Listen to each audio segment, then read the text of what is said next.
Welcome to Purpose 360. I'm Carol Cohn, and today more than ever before, companies, brands, and their partners need to stand for something beyond the bottom line. I've created this program to provide insights and ideas to share with you so that you can apply them to your work the very next day. The goal here is to up-level your purpose and to benefit companies and society. So please join us.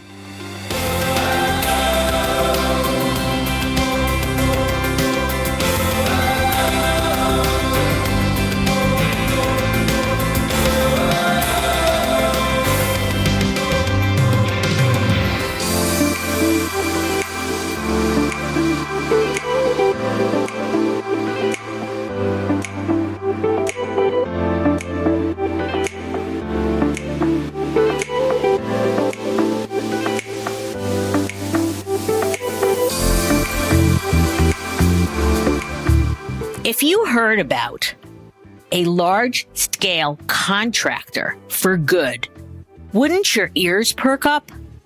Well, certainly mine did when this press release came across my desk only about 3 weeks ago. It was about the joining together of social impact powerhouses, Good Worldwide, Upworthy, and Net Impact. They were coming together to launch the Good Institute. And for those of my listeners who have been following the theme of the last few months, it's about embedding purpose internally in a company as well as externally in a community, in a region, in society, and overall the world. Well, this powerhouse alliance is being called a general contractor for social good. I love it. And that's because these are two wonderfully complementary organizations. If you take Good Worldwide and you take its social media megaphone, they reach over 100 million people a month. Now take Net Impact. They have chapters. They're at 98% of the top MBA schools around the world. They're in 40 countries. Right now, they have about 160,000 active members and many, many, many alumni. And they are people who are passionate about purpose and who want careers in purpose, want to make an impact. And so if you are a company or an organization that needs a megaphone, that needs feet on the street, this new Good Institute is something to pay attention to. So join me as I have a conversation with Peter Lupoff, the CEO of Net Impact, and Max Schorr, the CEO of Good Worldwide, to hear about why they came together, what they're going to do, and how they can benefit your organization. So join me. It's a great conversation.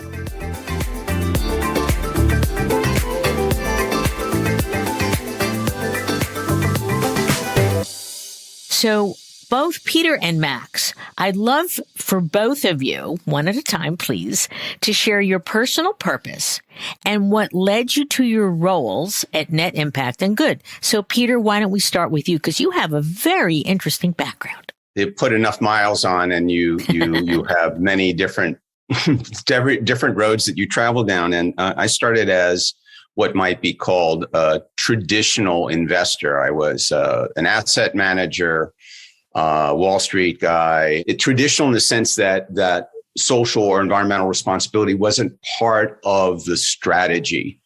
But over time, I got to a place where I realized that every dollar invested had impact, and eventually wound down my asset manager, a firm that I had started and run for about a decade. Formed a family office for 100% impact, and began teaching first at Yale School of Management, impact investing, and then at Fordham's Gabelli School of Business. And I think it was working with those two chapters that when Net Impact went out for a search to look for a new CEO, my name came up, and I realized that I was on I thought I knew what I wanted to do. Net Impact gives me a chance to move from a couple of hundred students at campus to 160,000 around the world, and aligns with my personal purpose.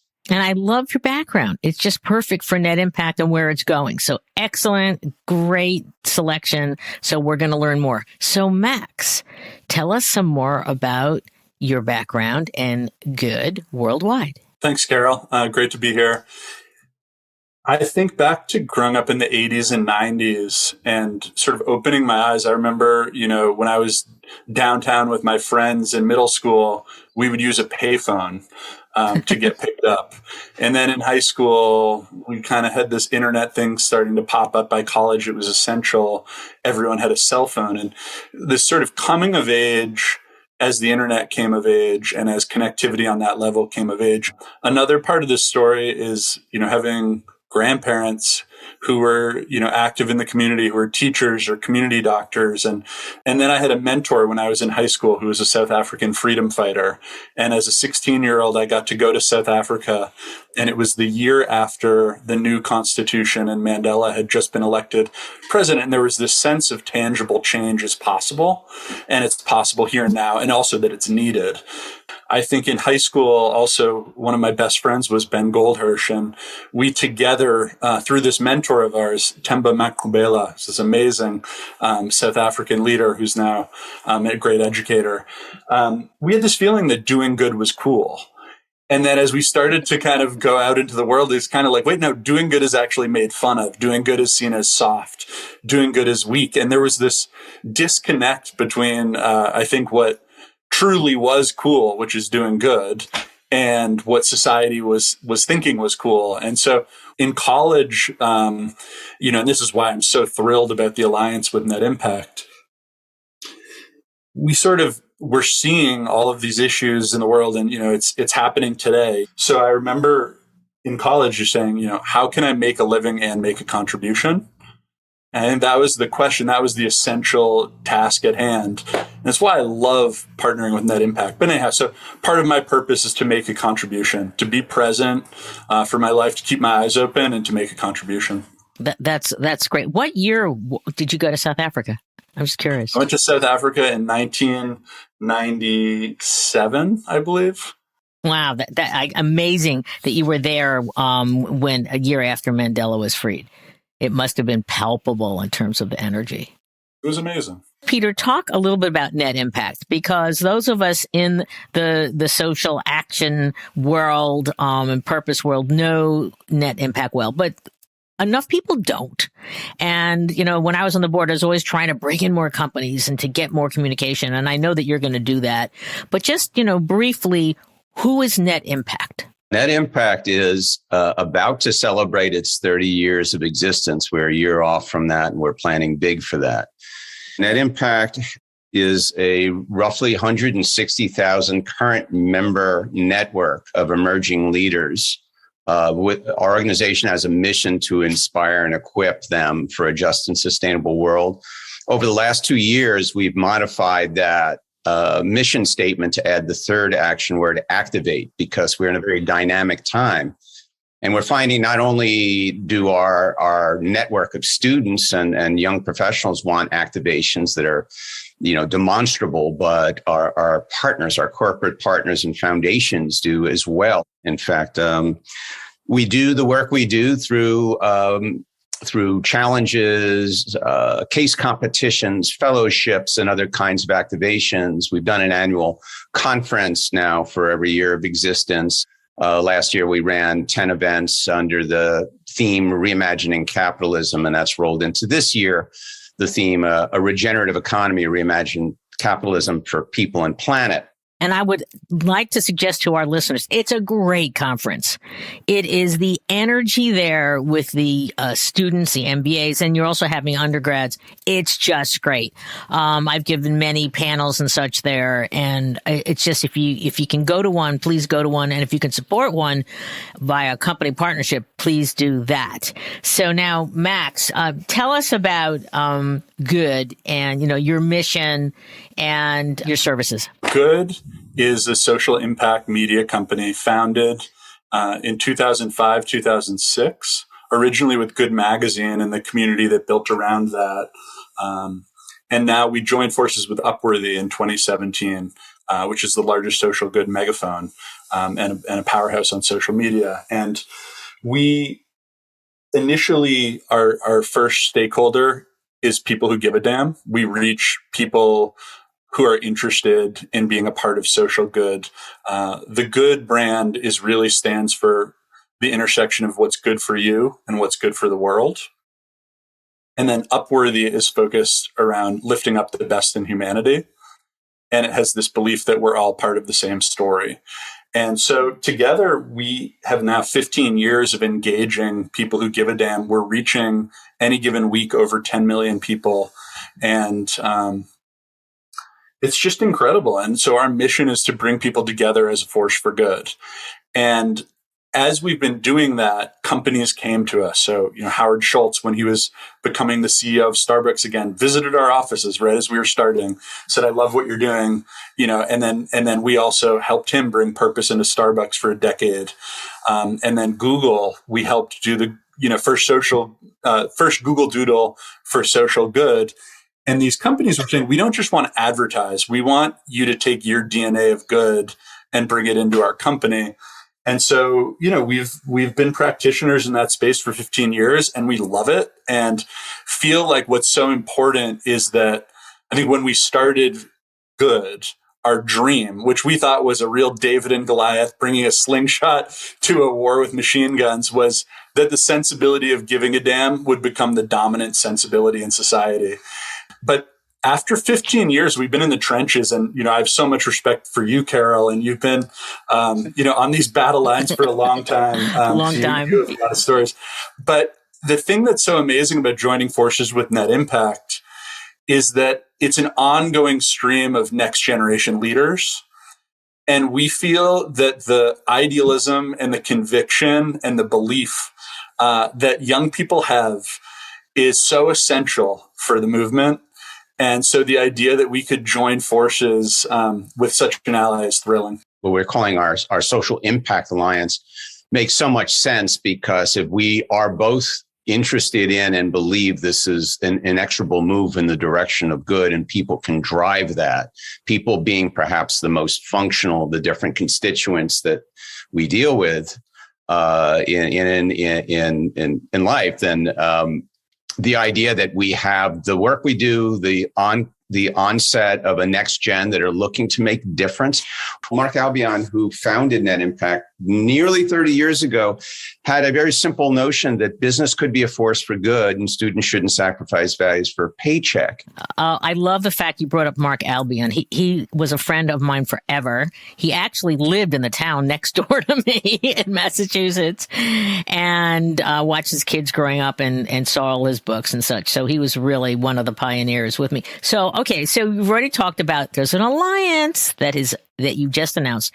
Who made the first move? So who had the vision? And then can you both talk a little bit about what was the dance like? I've come to know the people at Good, Max and Kevin Thompson. Sometimes we've worked on this a lot for a little bit over a year. And I think, there is the excitement in these things that, when it's almost like dating, where you see some magic right away. And it's probably really, if you're thinking long term, it's really good to get to know each other well. When I joined about 2.5 years ago, I said to the board, and the board chose me because they realized they wanted to kind of move to a next generation and to harmonize the brand with where the conversation was going, to be at that vanguard.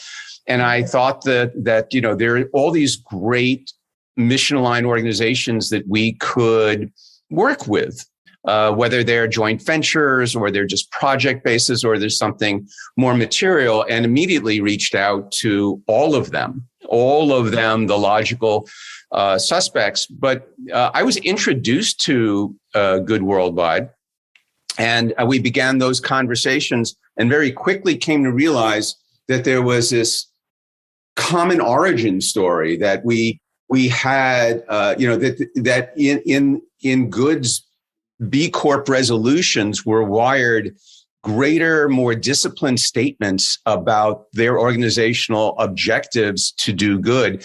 I won't tell all of Max's stories, but Max has a good origin story that involves a Net Impact conference. Kevin was was a Net Impact member. So there's a lot in our shared DNA that made it very, very easy. And then we just did the hard, meticulous work of, I think we both came to the conclusion this makes a lot of sense. Our next gen engagement, their mission, and their ability to amplify the messaging, our mutual connection to very similar funding partners. So, Max, Peter was dating a lot.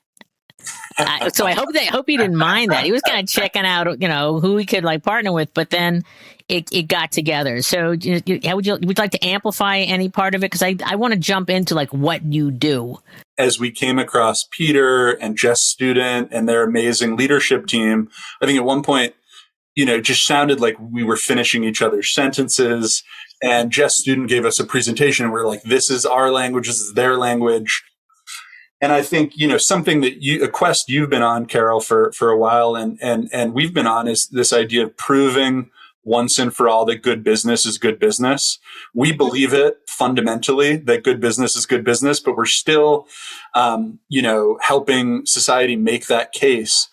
And sometimes it feels like we're going downhill and sometimes it feels like we're going uphill. But as soon as we started talking with the Net Impact team, it felt like we are going to be in better shape on this hill together and that we have a better chance of realizing this mission. Okay, super. So we have the origin story. There was a lot of dating. There was a lot of sharing of mission statements and B Corp principles and such and guidelines, but you got together. So now you have the Good Institute. So what does the Good Institute do and why should our listeners care and engage? The Good Institute and Net Impact are effectively affiliate brands of the nonprofit under a nonprofit umbrella. Through the Social Impact Alliance, Good Worldwide, we have enormous muscularity and have the opportunity to be this large general contractor for good. We have a dual mission of also hastening change through putting our emerging leaders in positions where they can affect change again around a world with the vexing problems, not of their own creation, but surely that they inherit. I think that Good Institute is moving in that kind of direction to nudge the narrative in the direction that hastens change. And Net Impact is utilizing next gen in order to realize that hasten change. I love you keep saying nudge, nudge, nudge. So let's get really specific. So you launched with a piece of research and you interviewed Gen Pop and you also interviewed 159, or you had a cohort of 159 leaders, business leaders. Max, can you talk a little bit about the key findings of that research? And Peter, I love the fact that you're talking about it's research that, because I did 30 pieces of research. Everybody does research now. It's kind of like it's news of the day and then somebody passes on. How are you going to find, and what have you found that is open position that you're going to utilize and keep moving it forward? Because that's what we need. We need to get past the early adopters in business and the mass middle. That's what we are with the mass middle. So Max, talk about the results of the first survey. And I think what's really fun is the idea of being able to pulse business leaders, being able to pulse next generation on campus all around the country. And then through Upworthy and Good, being able to pulse the engaged public and social media in real time, essentially. One of the issues that I feel is fascinating and I think is a signature issue as we start the Good Institute is this idea. I'm optimistic about business making a positive impact on important social issues. I think the idea that 77% of business leaders agreed or strongly agreed, whereas the general public was more at a 50-50 place. And it was just really interesting where right now the public is so open to businesses stepping up and contributing, but they're also kind of jaded. And I think it's one of the reasons why we set up the Good Institute is how do you build that trust in the general public to really believe that business can play a positive role in our society. And then what's also interesting is that I am optimistic about government making a positive impact on important social issues. Both business leaders and the general public disagreed more. They were more cynical in government. They believe business can be more of a force for change. And it's a question of how do we build more trust, build better examples, and ultimately help pave the way for where business not just can be a force for good, but is universally recognized as such. Yeah, I was fascinated that of your business leaders, 60% said they were willing to change careers versus the Gen Pop, which was 38%. So I'm just curious, of the business leaders you interviewed, I assume, were they all net impact members, or were they both in business and net impact members? Net impact was how we did this survey for business leaders. And it was also fascinating to see that 23% would consider running for office, which wasn't something I expected. So this is your first piece of research. So can you give our listeners, because I'm assuming, would you want some of this research to be funded by partners, such as corporate partners or foundations, so that you can do more robust research? Because I want to get you some partners here. Net impact is also something of a mirror in terms of its work, mirroring both what its funding partners and its network. Where the conversation is and where we have the prospect for big wins is that intersection of interest. And that intersection is getting bigger and bigger. Good Institute, on the other hand, is at the frontier of that, nudging the conversation where it may positively go. So the more research we do at the Good Institute level can start to shape initiatives that are deeper and are founded on research that give us a greater forethought of where we can take this. Can you talk at all about, even at a high level, the type of additional research you want to do? So our listeners can go, oh, that's something I got to get on the phone with Max or Peter. So can you just give us a little foreshadow of what it might be? One of the things we're really excited about is with Upworthy, we have billions of data points around how do you communicate about basically any issue. And we've been blown away over the years by how very similar types of communications can either perform incredibly poorly or be ubiquitous. I think it's just an amazing resource to be able to, what we're calling Upworthy Insights, can look back at the historical database around what engages, but then we can also do real-time insights around what engages right now in this moment. And I think that's hugely valuable for basically anyone who's looking to engage around purpose right now. I think the idea of being able to combine some of the most sophisticated research with next generation perspective, with real time and historical what works in terms of digital communication, puts us in a very interesting place. I love that because obviously we've been doing the work since 1983, which is a long time. There's great work out there, but people don't know about it. Gen Pop doesn't know about it unless they're really in the center. And so the more that you together through the Good Institute and various partners can have webinars and conferences and really drill down into what are the communications messaging, vehicles, frequency, because purchased is a big part of the world now. It is just what you have to do. So what can you do for earned? What can you do for purchased? What can you do to amplify via net impact members per se? That would be so valuable. So I'll raise both hands and say I will share any of that with our listeners. I'm happy to help you out at all, but that is needed so much. The work is getting better and better because so many net impact members, think about those 160,000, Peter, who are out there who are in jobs and who truly bring integrity and their empathy to their job in terms of wanting to do good and do well to grow the business and society. So I am all for that. Now, you've done work in the past with Best Buy, 3M, and Starbucks. Yeah, that was Upworthy. And I think really fun case studies in the past, with issues that came up in the survey. So climate change was first and foremost. And there, we have some great case studies. So we partnered with the United Nations and we developed Earth to Paris, which was the signature public engagement campaign of the Paris Agreement. And then we also helped them with the Youth Climate Summit. And we're talking about how can we work in an always on way to engage around this issue because it's just becoming on the borderline of overwhelming, if not for many people completely overwhelming.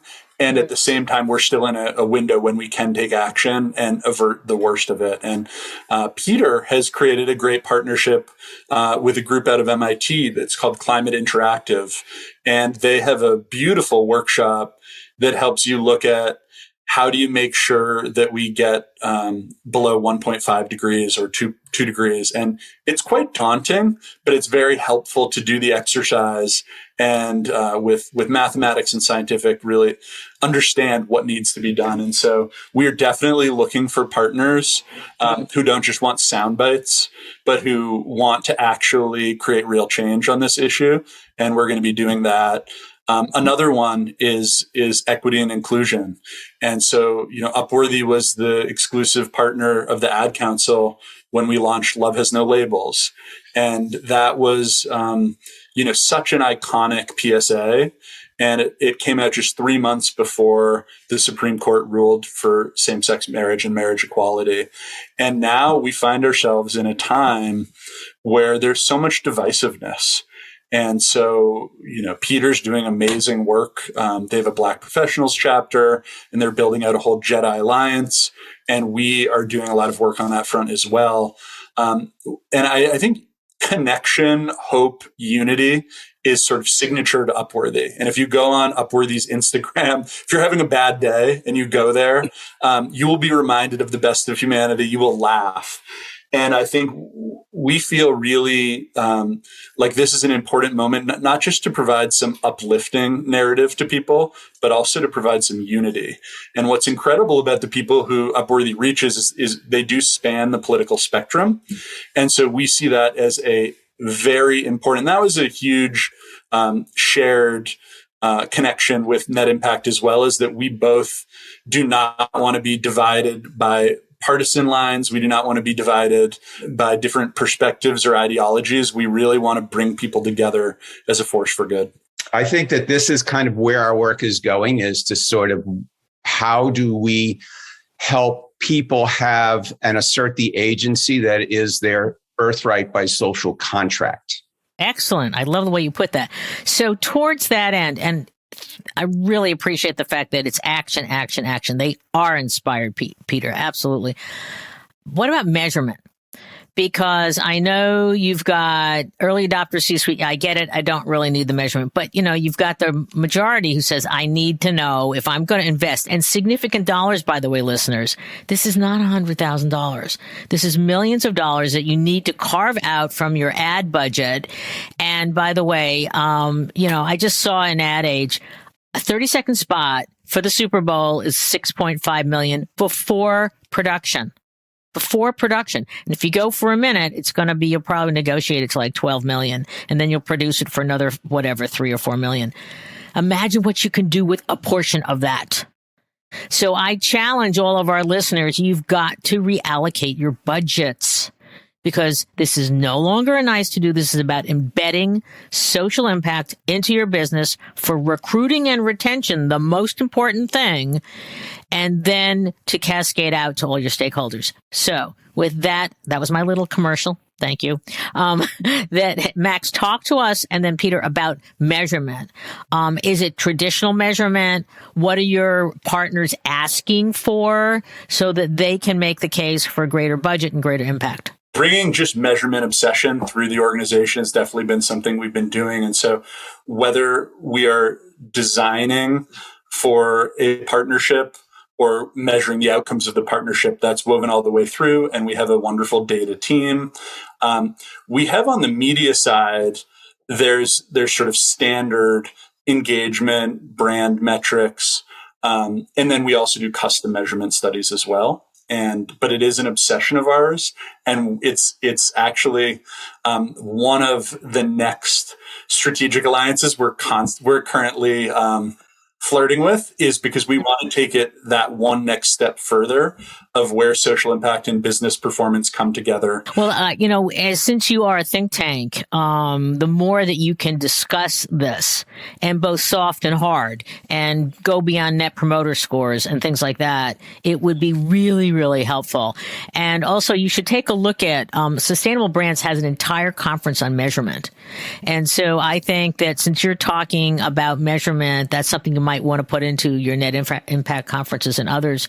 Anything special that your partners are asking for besides the basics on measurement? Yes, I think that in the last year and a half, we've witnessed this desire for measurement around the activation. That's the part that I think is, for those that are on not seeing us visually, I'm using fingers as antenna on my forehead. This is something I do in meetings, that we need to be sort of market sensing for where things are going. And it is I think, the opportunity when we see the evolution in the partner say that they would like to understand what social environmental impact comes from the activation.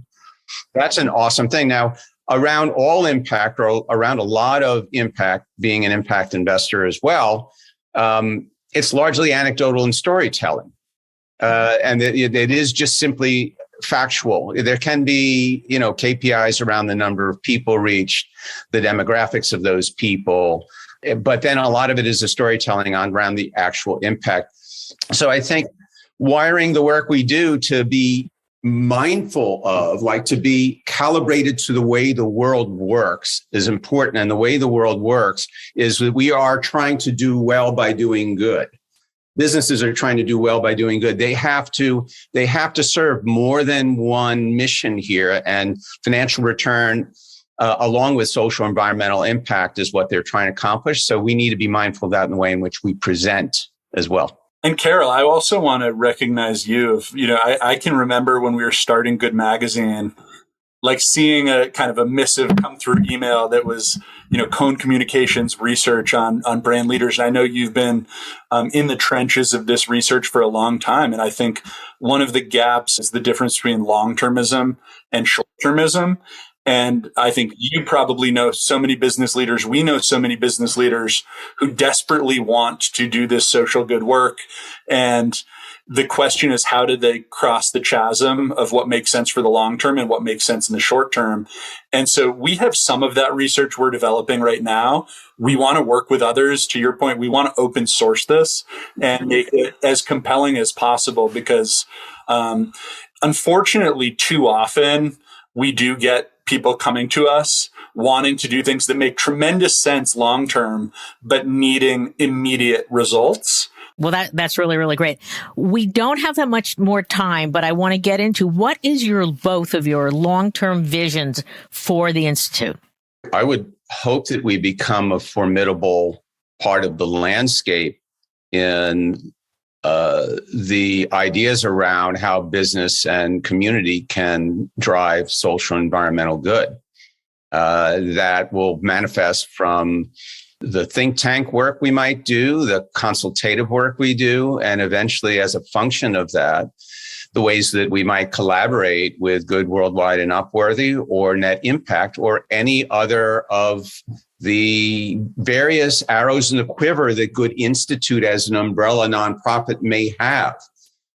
I'm not forecasting future consolidation in the space, but I really believe in it. And I think Max does as well. We've shared the idea that, if we found mission-aligned initiatives, that they might come up under the Good Institute umbrella. Aha. Max? I think of the arc of, and you transcend this arc, Carol. I'm doing everything I can to transcend it. And my goal is that everybody who goes on the journey transcends it, is that there's this sort of pattern that people are idealistic when they're young, and then they become cynical and jaded by the time they're old. And I feel like one of my goals for the Good Institute, everything Peter just said, yes, 100%. But also that these amazing net impact chapters and these next generation leaders don't believe they can change the world when they're in college and business school and then go out and try and end up feeling jaded and this, but that we actually, I can't even explain how much I've learned in the last 15 years and how many great fellow practitioners like yourselves there, Carol. How do we share everything we've learned with the next generation so that they can not just stand on our shoulders, but that they can reach the sky? And I think the Good Institute has a chance to really build on all these learnings and make it so that we're not just continuing to scratch the surface, but we're actually getting to breakthrough and lasting change. No, I love that. And since you have the mic, I would love both of you to give one or two key insights to a listener. And I'm going to say a listener who is a business. I'm going to focus this one, not a net impact potential member or such, but a business. What would you like to share with them about impactful work that's going to do well and do good? I think I mentioned earlier that it feels like 1 in every 2 or 3 calls we have with our prospective or existing partners, that talent is front and center. So that is a today event, right? We have, as you mentioned, Carol, a great jobs board, but more importantly, we pull together our community regularly for events, and we communicate regularly with our chapter leaders. Corporates have access to, businesses have access to our emerging leaders. They're sort of like mind and of the belief that business can be a force for good. They're sort of the right candidates to be in a position if business embraces the notion of stakeholder capitalism, caring as much about current existing employees, consumers, the communities where they operate as they do with shareholders. You're going to want this community in your workplace. You also want to amplify your messaging into this community, because this is the community that, again, are your current or future employees, your consumers, the communities where you operate. And frankly, as mentioned too, $68 trillion changes hands intergenerationally to them over the next 20 years. They're predisposed to care how money is made. And so they're also your shareholders. So 160,000, a million going back over 29 years, going on 30. This is a really influential community for the prospect of jobs, consumption, and investment. And we can amplify messaging with our partners at Good Worldwide into that community and through activations we might do with that community. Max. Believe. I'm just like, I see the Ted Lasso sign. I love that. Yes. I think what's fun about Believe is, to Peter's point, talent is so important. You've got all the different stakeholders matter. And there's a question of, do they believe in you with your purpose? And do you believe in yourself? And belief is one part inspiration and it's one part results. You know, nowadays people actually need to see it working to continue that belief. And I think, you really got to get your own people to believe in it. And I think some of the best initiatives we've done haven't gone about being employee engagement programs, but they've broken the records for employee engagement because, a purpose well realized is exciting. I think another one is that purpose is essential, but it's not sufficient. And you need to be very strategic about your purpose. It's not just enough to activate your purpose or activate your purpose in a beautiful way. You also need to really make sure that it's communicated effectively. And that's where I think the Upworthy amplification is really exciting, reaching over 100 million people every month. And what we know when we get involved kind of on the front end is this purpose Upworthy or not? And, like today we're amplifying some beautiful work from Polestar, and, you see the Polestars and the Lucids and the Rivians and the Teslas, and they're valued so much, not because of a combustion engine or oil, but because purpose is in the center of their business model.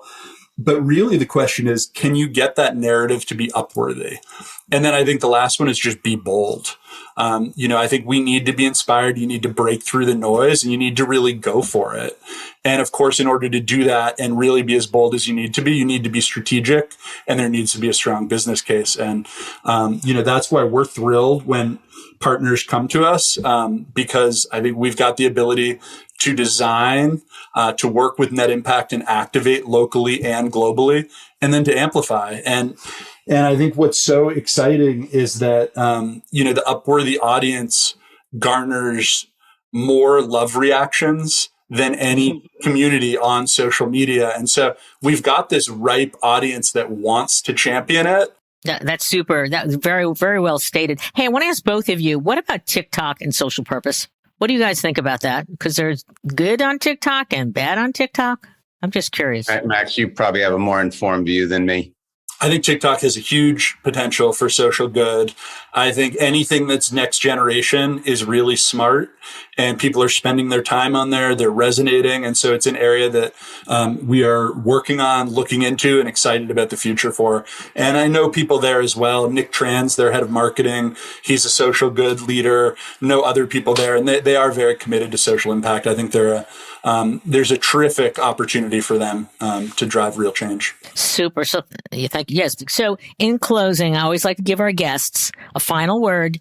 Is there something they've forgotten or you'd like to amplify before we close it down? It's been a great conversation. And I do hope that our listeners are going, I have to check this out. I got one thing, and I hadn't thought about it until Max used the expression bold. We've been talking a lot about the idea that there is around this work of doing good to driving change, social or environmental change, that there's a certain grimness to that effort.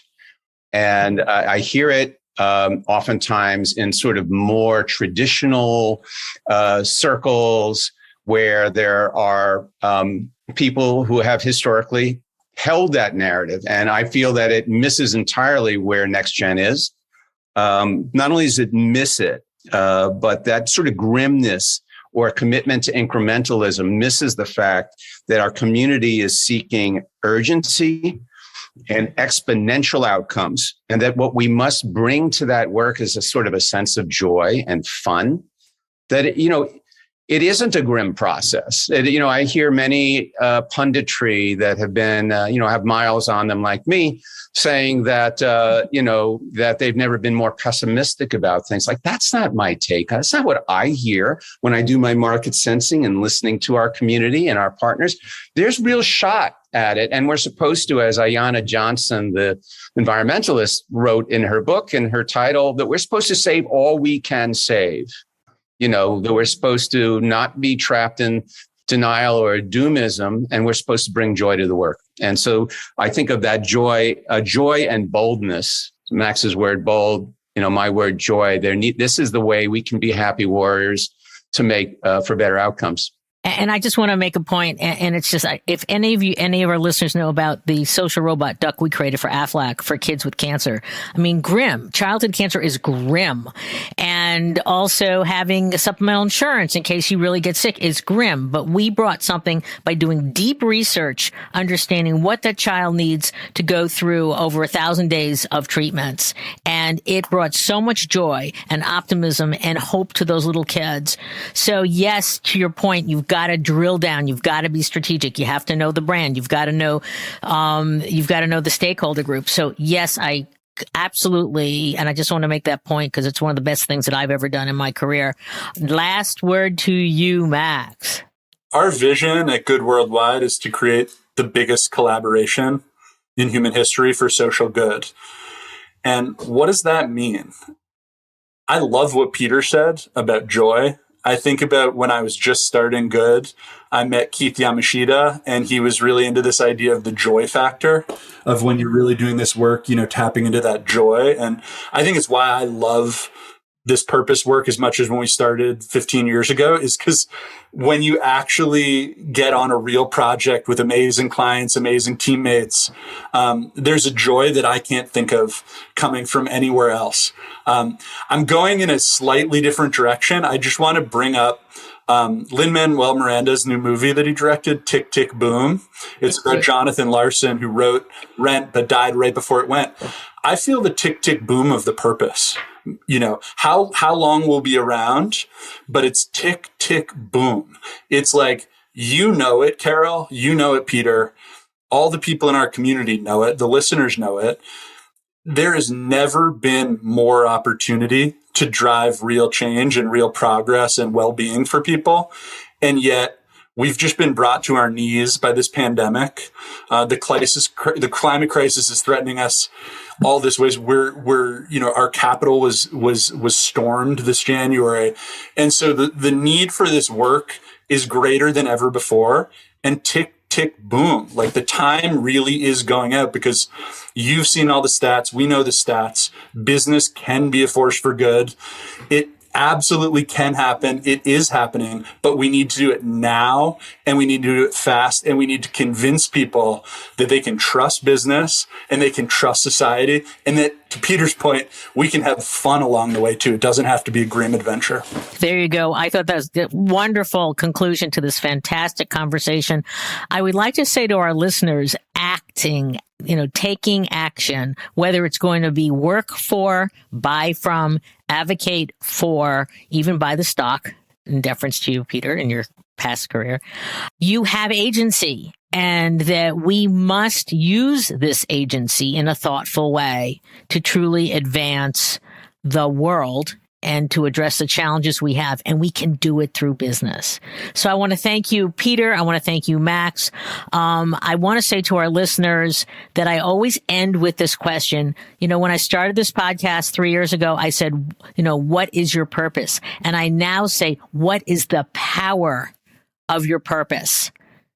So join a Net Impact chapter, look at the Good Institute, write, act, really, really get engaged, because you do have the agency, and we can, yes, it's tick, tick, boom, but we do have some time still left to act. So thank you so much. And for those of you listening, please go to your favorite place where you listen to your podcasts, and please give us a review. We like these reviews because we want to get high in the rankings of business podcasts and social podcasts. And it's a joy for me to have this conversation. I'm so thrilled, Peter. I got to re-engage with my buds at Net Impact just for this moment. And Max, keep doing what you're doing. And please say hi to Ben for me. I will. Okay. Thanks very much, guys.